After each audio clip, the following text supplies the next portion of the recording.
அண்ணன் திருமாவளவன் தான் பெரியார்ன்றார்.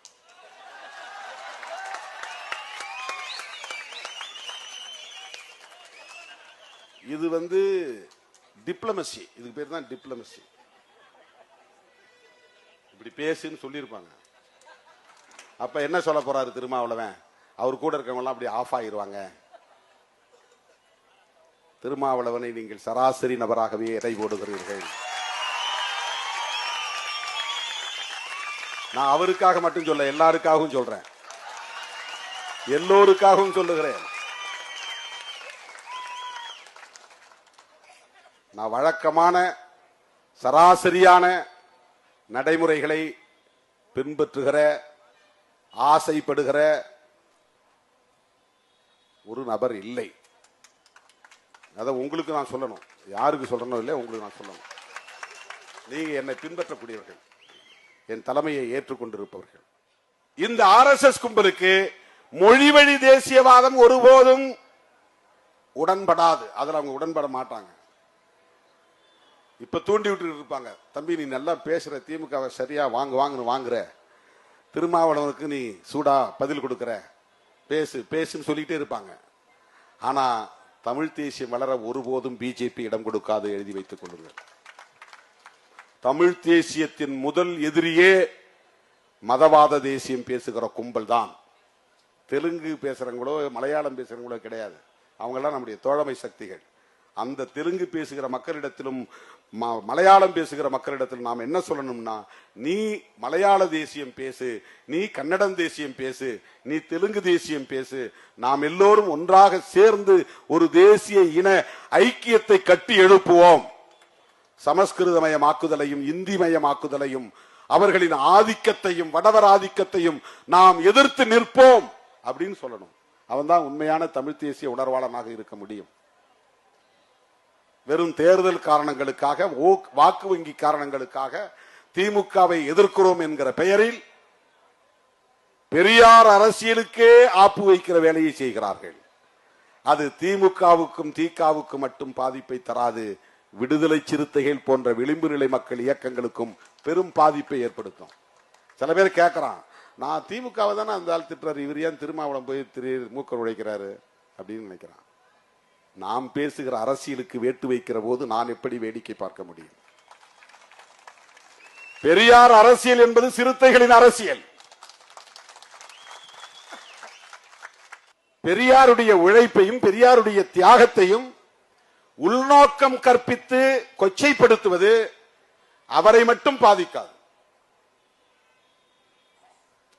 நீங்க பேசுறியா திராவிடம் இல்லாத திராவிடம்? நான் திராவிடம் இல்லாத திராவிடம் சொல்லல, இல்லாத திராவிட தேசியம் சொன்னேன்.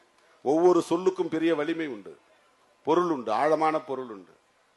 இல்லாத திராவிட தேசியம் இது வேற, இல்லாத திராவிடம் இது வேற.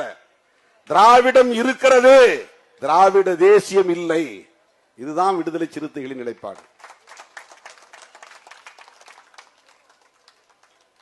திராவிடம் இருக்கிறதுனா என்ன?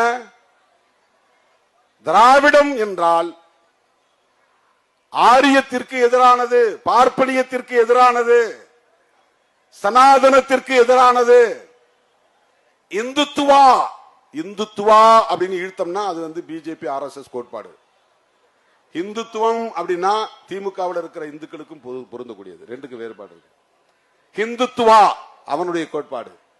இந்துத்துவம் அப்படிங்கிறது என்ன? இந்து நம்பிக்கை உள்ளவங்க புரிஞ்சுக்கிற மாதிரி இருக்குது. ஹிந்துயிசம் அதான் இந்துத்துவம். இந்துயிசம் என்பது வேறு, இந்துத்துவா என்பது வேறு. பிஜேபி RSS பேசுவது இந்துத்துவா.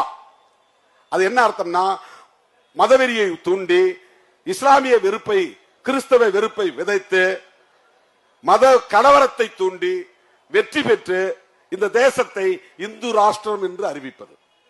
இதுதான் இந்துத்துவா. இந்துயிசம்னா என்ன?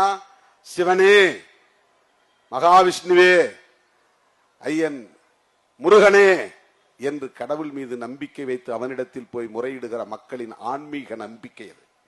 அது இந்துத்துவம், அது இந்துயிசம். சிவபெருமான் இப்படி தோன்றினாரு, மகாவிஷ்ணு இப்படி தோன்றினாரு, இவர் திருவிளையாடல் பண்ணாரு, அவர் தசாவதாரம் எடுத்தாரு. இதுவெல்லாம் புராண கதைகளாக இருந்தாலும் அது ஒரு நம்பிக்கை. அந்த நம்பிக்கை என்பது இந்துயிசம். அது வேறு. அதை நாம் விமர்சிக்கவில்லை. குலதெய்வங்களை கும்பிட்டாலும் அல்லது தமிழ் கடவுளை கும்பிட்டாலும் அல்லது பெருந்தெய்வங்களை கும்பிட்டாலும் அது இந்து மக்களின் நம்பிக்கை. அதை நாம் விமர்சிக்கவில்லை, அதை நாம் எதிர்க்கவில்லை. நம்முடைய எதிர்ப்பு பிஜேபி RSS முன்வைக்கிற இந்துத்துவா. நீங்க சொல்லும் போது எச்சரிக்கையா உச்சரிக்கணும். இந்துயிசம் என்பது வேறு, இந்துத்துவா என்பது வேறு. ஆக திராவிடம் என்பது இந்துத்துவாவிற்கு எதிரானது அல்லது சனாதனத்திற்கு எதிரானது அல்லது பார்ப்பனியத்திற்கு எதிரானது அல்லது ஆரியத்திற்கு எதிரானது. ஆரியனா ரொம்ப வைடா புரிஞ்சுக்கணும். பார்ப்பனியனா ரொம்ப கரெக்டா ஸ்பெசிபிக்கா பார்ப்பனர்களுடைய நலன்களுக்கானது. ஆரியர்கள்ல பல வகையரா உண்டு. பிராமணர்கள் மட்டும் ஆரியர்கள் கிடையாது. ஈரானிலிருந்து வந்தவங்க எல்லாமே ஆரியர்கள் தான். இப்ப ஈரானை சார்ந்த இஸ்லாமியர்களே ஆரியர் தான். ஹிட்லரே ஒரு ஆரியன் தான். ஹிட்லரே ஒரு ஆரியன் தான். ஒரு பிராமணனா கிடையாது, பிராமணர் கிடையாது. பிராமணர் வேற, இந்தியாவில் இருக்கிறவங்க அவங்கள நாம பார்ப்பனர்கள் தமிழ்ல சொல்றோம். அவர்களும் ஆரியர்கள் தான். நம்ம ஹிட்லரும் ஆரியர் தான். அதனாலதான் இங்க இருக்கிற RSS காரர்கள் ஜெர்மனிக்கு போய், ஐயா நீ நானும் ஒரே ரேஸ் தான், நானும் ஆரியன் ரேஸ், நீ ஆரியன் ரேஸ். ரேஸ்ங்கிறது வேற, எத்னிக்ங்கிறது வேற. ஆங்கிலத்தில் ரேஸ் அப்படின்னா டிராவிடியன் ரேஸ், அது இருக்கு இந்தியாவுக்குள்ள. ஆரியன் ரேஸ் இந்தியாவுக்குள்ள இருக்கு. தமிழன ரேஸ்னு சொல்ல முடியுமா? ரேஸ்னு சொல்ல முடியாது. ரேஸ்னா இந்த ஓட்டத்துக்கு போற அதே சொல்லுதான், அதே ஸ்பெல்லிங் தான். RACE race. அந்த இனம் அது ஒரு வகையான இனத்தின் பெயர். Mongolian race, Aryan race, Dravidian race. அந்த டிராவிடியன் ரேஸ்க்குள்ள Tamil ethnic group, Malayalam ethnic group, Kannada ethnic group, இதெல்லாம் அந்த குழுக்கள். எத்னிசிட்டி. இது மொழி வழி தேசியம், அது இன வழி தேசியம். ரெண்டுக்கு வேற. நாம சொல்றது திராவிடம்ங்கிற கருத்தியல் இருக்குன்னு சொல்றோம். எதுனா ஆரியத்தை எதிர்ப்பது, பார்ப்பனியத்தை எதிர்ப்பது, அது இன்னும் ரொம்ப நுட்பமா சொன்னா சனாதனத்தை எதிர்ப்பது. இதெல்லாம் ஒரு அரசியல் கட்சியின் செயல் திட்டமா மாறும்போது ஹிந்துத்துவா அப்படின்னு மாறிடுது. அந்த ஹிந்துத்துவா என்பது பிஜேபிக்கான செயல் திட்டம், அது இந்து மக்களின் செயல் திட்டம் கிடையாது. ஹிந்துத்துவா என்பது இந்து மக்களின் செயல் திட்டம் கிடையாது. இந்துத்துவா என்பது RSS செயல் திட்டம். வீர சாவர்கரை போற்றுவது, கோல்வாக்கரை ஏற்றுக்கொள்வது, நாத்துராம் கோட்சேவை தேசபக்தர் என்று சொல்லுவது, இஸ்லாமியர்களை வெறுப்பது, கிறிஸ்தவர்களை வெறுப்பது, சாதி வெறியை தூண்டுவது, மத உணர்வை வளர்ப்பது, இந்து பெரும்பான்மை வாதத்தை வலுப்படுத்துவது, இதெல்லாம் தான் இந்துத்துவா. இதுக்கும் சிவனை நம்புறதுக்கு என்ன சம்பந்தம் இருக்கு சொல்லுங்க? சிவன், மகா சிவன் அல்லது மகாவிஷ்ணு, இந்த கதையாடல்கள்லாம் தனி. இது ஹிந்துயிசம். பிஜேபி பேசுவது ஹிந்துயிசம் இல்லை. உங்க இந்துயிச உணர்வை அவங்க பொலிட்டிக்கலி எக்ஸ்பிளாய்டிங், அதை சுரண்டுகிறார்கள்.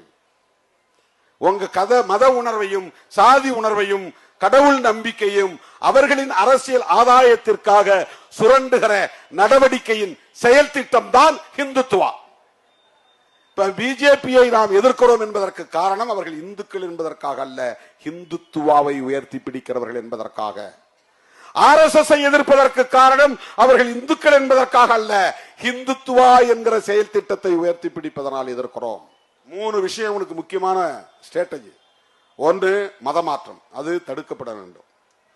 இரண்டாவது லவ் ஜிஹாத், நாடக காதல், அதை தான் இங்க தமிழ்நாட்டில் காப்பி அடிச்சாங்க. இது பிஜேபியுடைய சோசியல் இன்ஜினியரிங். மூணாவது ஹோலி கவ், அதாவது பசு புனிதம். பசுமாடு புனிதமானது, நாங்கள் வழிபாடு செய்யக்கூடிய தெய்வம் அது.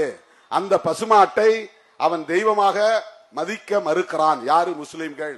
மாடு வியாபாரத்துல பெரும்பான்மையாக முஸ்லிம்கள் இருக்கிறார்கள். பசுமாட்டை பிடிச்சிட்டு போய் கறி அறுத்து அதை வியாபாரம் செய்யறான். எங்கள் தெய்வத்தையே இவன் கரியாக அறுத்து கடையில், கசாப்பு கடையில் அறுத்து கூறு போடுகிறானே என்று சொல்லுகிற போது அந்த பசு மீது பற்று கொண்ட இந்துக்களுக்கு முஸ்லிம் மீது வெறுப்பு வருகிறது. எங்கள் இந்து பெண்களை காதலிப்பது போல் நடித்து முஸ்லிம் இளைஞர்களுக்கு கட்டி வைக்கிறார்கள். அந்த பெண்களை IS என்கிற அமைப்பில் கொண்டு போய் சேர்த்து விடுகிறார்கள். அந்த போராளிகளுக்கு அவர்களின் காம இச்சைக்கு இந்த பெண்களை படையலிடுகிறார்கள். இப்படி ஒரு கருத்து, இது இஸ்லாமியர்களுக்கு எதிரான வெறுப்பாக மாறுகிறது. எல்லாவற்றையும் விட கன்வர்ஷன், மதமாற்றம். இந்தியாவிலே இருக்கிற இஸ்லாமியர்கள் அத்தனை பேரும் இந்தியர்கள் தான். ஒரு காலத்தில் தலித்துகளாகவும் ஓபிசிகளாகவும் இருந்தவர்கள் தான். ரொம்ப கம்மி ஓபிசியா இருந்தவங்க, ஷெட்யூல் காஸ்டா இருந்து மாறினவங்க தான் அதிகம். பழங்குடிகளாக இருந்து மாறியவர்கள் தான் அதிக கிறிஸ்டியன்ஸ். கடலோரத்தில் இருக்கிற மீனவர்கள், கடலோரத்தில் இருக்கிற நாடார்கள், மலைவாழ் பகுதியில் இருக்கக்கூடிய பழங்குடி மக்கள், இவங்கெல்லாம் கிறிஸ்டியானிட்டிக்கு போயிட்டாங்க. கிறிஸ்தவர்கள் வந்தார்கள், அன்பு காட்டினார்கள், அரவணைத்தார்கள், கல்வி தந்தார்கள், சுகாதாரம் தந்தார்கள், மருத்துவம் தந்தார்கள், நல்ல ஆடைகளை கொடுத்தார்கள், மனிதனாக மதித்தார்கள், சகோதரனாக கட்டி தழுவினார்கள். இதுவெல்லாம் ஆயிரக்கணக்கான ஆண்டுகளாக கிடைக்காமல் இருந்த மக்களுக்கு அவர்கள் மீது அன்பு பெருகியது, நட்பு உறவாக மாறியது. ஆகவே அவர்கள் எங்களுக்கு இயேசு பெருமான் போதும், நபிகள் நாயகம் போதும், அல்லாஹ் ஒருவர் போதும் என்று அந்த மதங்களை ஏற்றுக்கொண்டார்கள். அது வழிபாட்டு சுதந்திரம். இந்திய அரசமைப்பு சட்டம் அந்த சுதந்திரத்தை தருகிறது. அதுதான் கான்ஸ்டிடியூஷன் மேல அவங்களுக்கு இருக்கிற பிரச்சனை. எனவே இஸ்லாமியர்களுக்கு எதிராகவும் கிறிஸ்தவர்களுக்கு எதிராகவும் இவர்கள் பரப்புகிற வெறுப்பு அரசியல் என்பது திடீரென்று பிஜேபி ஆட்சிக்கு வந்ததனால் நிகழ்ந்துகிற ஒன்று அல்ல, நிகழ்ந்து விட்ட ஒன்று அல்ல, நிகழ்ந்து கொண்டிருக்கிற ஒன்று அல்ல. இது 100 ஆண்டு கால செயல் திட்டம். இந்துக்களை பெரும்பான்மை அடிப்படையில் அணிதிரட்டுவதற்கு இஸ்லாமிய வெறுப்பும் கிறிஸ்தவ வெறுப்பும் அவர்களுக்கான அரசியல் உத்திகளில் ஒன்று.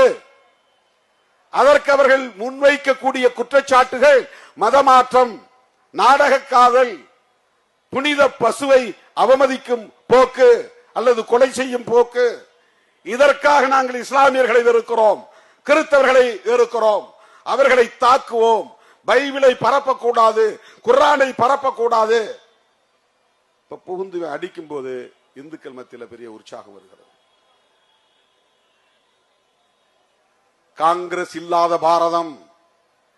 இந்துக்களையே பாருங்கள், தீபாவளிக்கு வாழ்த்து சொல்றாரா ஸ்டாலின், திருமாவளவன், இவங்கெல்லாம் இந்து விரோதிகள். கம்யூனிஸ்ட் கட்சிகள் செய்கிறார்களா, இவர்கள் எல்லாம் இந்து விரோதிகள். காங்கிரஸ் கட்சி முஸ்லிம்களோடும் கிறிஸ்தவர்களோடும் தான் நெருக்கம் காட்டுகிறது. ராகுல் காந்தி நோன்பு கஞ்சி குடிக்கிறார், கிறிஸ்துமஸ் பண்டிகை கொண்டாடுகிறார், உங்களோடு சேர்ந்து தீபாவளி பண்டிகை கொண்டாடுகிறாரா? ராகுல் காந்தி முஸ்லிம்களுக்கானவர், கிறிஸ்தவர்களுக்கானவர். அவங்க அம்மாவே ஒரு கிறிஸ்டியன் தான். இப்படி வெறுப்பு அரசியல். எனவே முஸ்லிம் ஓட்டு வேண்டாம், கிறிஸ்தவ ஓட்டு வேண்டாம். கிறிஸ்தவர்களும் முஸ்லிம்களும் மதமாற்றம் செய்கிறார்கள். எனவே அவர்களுக்கு எதிரான வெறுப்பை விதைத்து இந்துக்களை அணிதிரட்டுவது, தொடர்ந்து பெரும்பான்மையை அவர்கள் மூலம் பெற்று ஆட்சியை தக்க வைத்துக் கொள்வது. இப்ப என்னதான் இவன் போராடினாலும் கூட இந்துக்களில் கணிசமாக காங்கிரசுக்கு வாக்களிக்கிறார்கள். கிறிஸ்தவர்கள், இஸ்லாமியர்கள் மட்டுமில்லாமல் இந்துக்களும் வாக்களிப்பதால் தான் திமுக கூட்டணி வெற்றி பெறுகிறது. திருமாவளவனும் வெற்றி பெறுகிறான். அவங்களுக்கு அதான் கோபம் வருகிறது. இவன் திருப்பரங்குன்றத்தில் நமக்கு எதிராக பேசுறான், நீ ஏன் அவனுக்கு ஓட்டு போறீங்கன்ற. நாம சாதாரண சாமி கும்புற இந்து மக்களை எதிராக பார்க்கவில்லை. இந்த மதவெறி அரசியலை, வெறுப்பு அரசியலை பேசுகிற RSS கண்டிக்கிறோம், பிஜேபியை கண்டிக்கிறோம். என்னுடைய தாய்க்கு இந்து மதத்தின் மீது நம்பிக்கை இருக்கிறது, கடவுளின் மீது நம்பிக்கை இருக்கிறது. என்னுடைய தாய் என்னை வரவேற்று திருநீறு பூசுகிறார், நான் மகிழ்வோடு ஏற்றுக்கொள்கிறேன். இப்ப கூட சூனாம்பேட்ல கோயில் கட்டியிருக்கிற, நீங்க தான் வந்து கும்பாபிஷேகம் நடத்தணும்ன்றாங்க. ஏன்பா எனக்கு கடவுள் நம்பிக்கை இல்லை அப்படின்னு நான் சொல்லி அதை மறுதளிக்க முடியாது. சொல்லணும்னா சொல்லலாம், ஆனா நான் அப்படி சொல்றது இல்லை. அழைப்பவர்கள் என் தம்பிகள், என் பிள்ளைகள், என் சகோதரிகள், என்னுடைய தாய்மார்கள், அவங்க எல்லாமே இந்துக்கள் தான். அவங்க அழைப்பை எப்படி நாம் புறக்கணிக்க முடியும், மறுதளிக்க முடியும்? இவர் கடவுள் நம்பிக்கை இல்லைங்கிறாரு, பெரியார பேசுறாரு, அப்புறம் போய் சூனாம்பேட்ல கும்பாபிஷேகத்தில் கலந்துக்கிறாரு. இது ரெட்ட வேடமா இல்லையான்னு நினைப்பாங்க. கிடையாது. என் நம்பிக்கை வேறு, அவர்கள் நம்பிக்கை வேறு. நாங்கள் ஒரு நோக்கத்திற்காக ஒரு களத்தில் நிற்கிறோம். புரட்சியாளர் அம்பேத்கரின் பிள்ளைகளாக இந்த மண்ணை மதசார்பற்ற மண்ணாக பாதுகாக்க வேண்டும் என்கிற நோக்கில் களமாடி கொண்டிருக்கிறோம். என்னுடைய புரிதலில் இருந்து நான் ஏற்றுக்கொண்ட அரசியல், நான் ஏற்றுக்கொண்ட கொள்கை என்கிற அடிப்படையில் நான் இயங்குகிறேன். அவ்வளவுதான். ஆகவே இந்த வெறுப்பு அரசியல் தான் தோழர்களே கிறிஸ்துமஸ் பண்டிகையின் போது அதிகரித்திருக்கிறது. இந்த ஒரு சம்பவத்தை கண்டிக்கிறதோட நாம நின்றுட்டா இது முடிஞ்சு போகாது. அவர்கள் பரப்புகிற வெறுப்பு அரசியலை இந்து சமூகத்தினரிடம் நாம் எடுத்து போய் சொல்ல வேண்டும். உங்களை ஏய்க்க பார்க்கிறார்கள், உங்களை தவறாக பயன்படுத்துகிறார்கள், அவர்கள் ஆட்சி அதிகாரத்தில் இருப்பதற்காக அதானிக்கு இந்த நாட்டை எழுதி கொடுக்கிறார்கள். இவ்வளவெல்லாம் செஞ்சு இந்த நாட்டுக்கு இந்து ராஷ்டிரம் பெயர் சூட்டணும் நினைத்தாலும் இந்த மண் யாருக்கானதாக மாற்றப்படுகிறது? அரசு துறைகள் எல்லாம் தனியார் துறைகளாக மாற்றப்படுகிறது. அம்பானிக்கும் அதானிக்கும் விற்கப்படுகிறது. எல்லாவற்றையும் பிரைவேட்டைசேஷன், தனியார்மயமாக்குகிறார்கள். இந்திரா காந்தி அம்மையார் ஆட்சியில் இருந்த போது எல்லாவற்றையும் நேஷனலைசேஷன் பண்ணாங்க. தனியார் வங்கிகள் எல்லாம் அரசு வங்கிகளாக்கினாங்க. கலைஞர் முதலமைச்சரான போது தனியார் பேருந்துகள் எல்லாம் அரசுடைமையாக்கப்பட்டது. தனியார் நிறுவனங்களை அரசுடைமையாக்குவது என்பதுதான் மக்களுக்கானது. அரசு நிறுவனங்களில் தான் இடஒதுக்கீட்டை பெற முடியும். அரசு நிறுவனங்களில் தான் வேலைவாய்ப்பை பெற முடியும். இடஒதுக்கீட்டின் அடிப்படையில் அரசிடம் கல்வி நிறுவனங்கள் இருந்தால்தான் நம் பிள்ளைகள் படிக்க முடியும். அரசிடம் பொதுத்துறைகள் இருந்தால்தான் நாம் அங்கே வேலைக்கு சேர முடியும். அரசு பேருந்துகளாக இருந்தால்தான் அந்த பேருந்தில் நாம் குறைந்த கட்டணத்தில் பயணிக்க முடியும். எல்லாவற்றையும் தனியார்மயப்படுத்தினால் நம்மால் எப்படி சமூக நீதியை பெற முடியும், சலுகைகளை பெற முடியும், ஜனநாயக உரிமைகளை பெற முடியும்? ஆனால் RSS காரர்கள், மோடி, அமித்ஷா போன்றவர்கள் இந்த தேசத்தை அதானிக்கும் அம்பானிக்கும் தாரை வார்த்துக் கொண்டே இருக்கிறார்கள். எல்லாவற்றையும் தனியார்மயப்படுத்துகிறார்கள், தேசியமயப்படுத்தவில்லை. தேசியவாதம் பேசுகிறார்கள், ஆனால் தேசியமயப்படுத்துவதில்லை. இது பெரிய முரண்பாடு. கொள்கை அடிப்படையில் மிகப்பெரிய ஆபத்தான நிலைப்பாடு.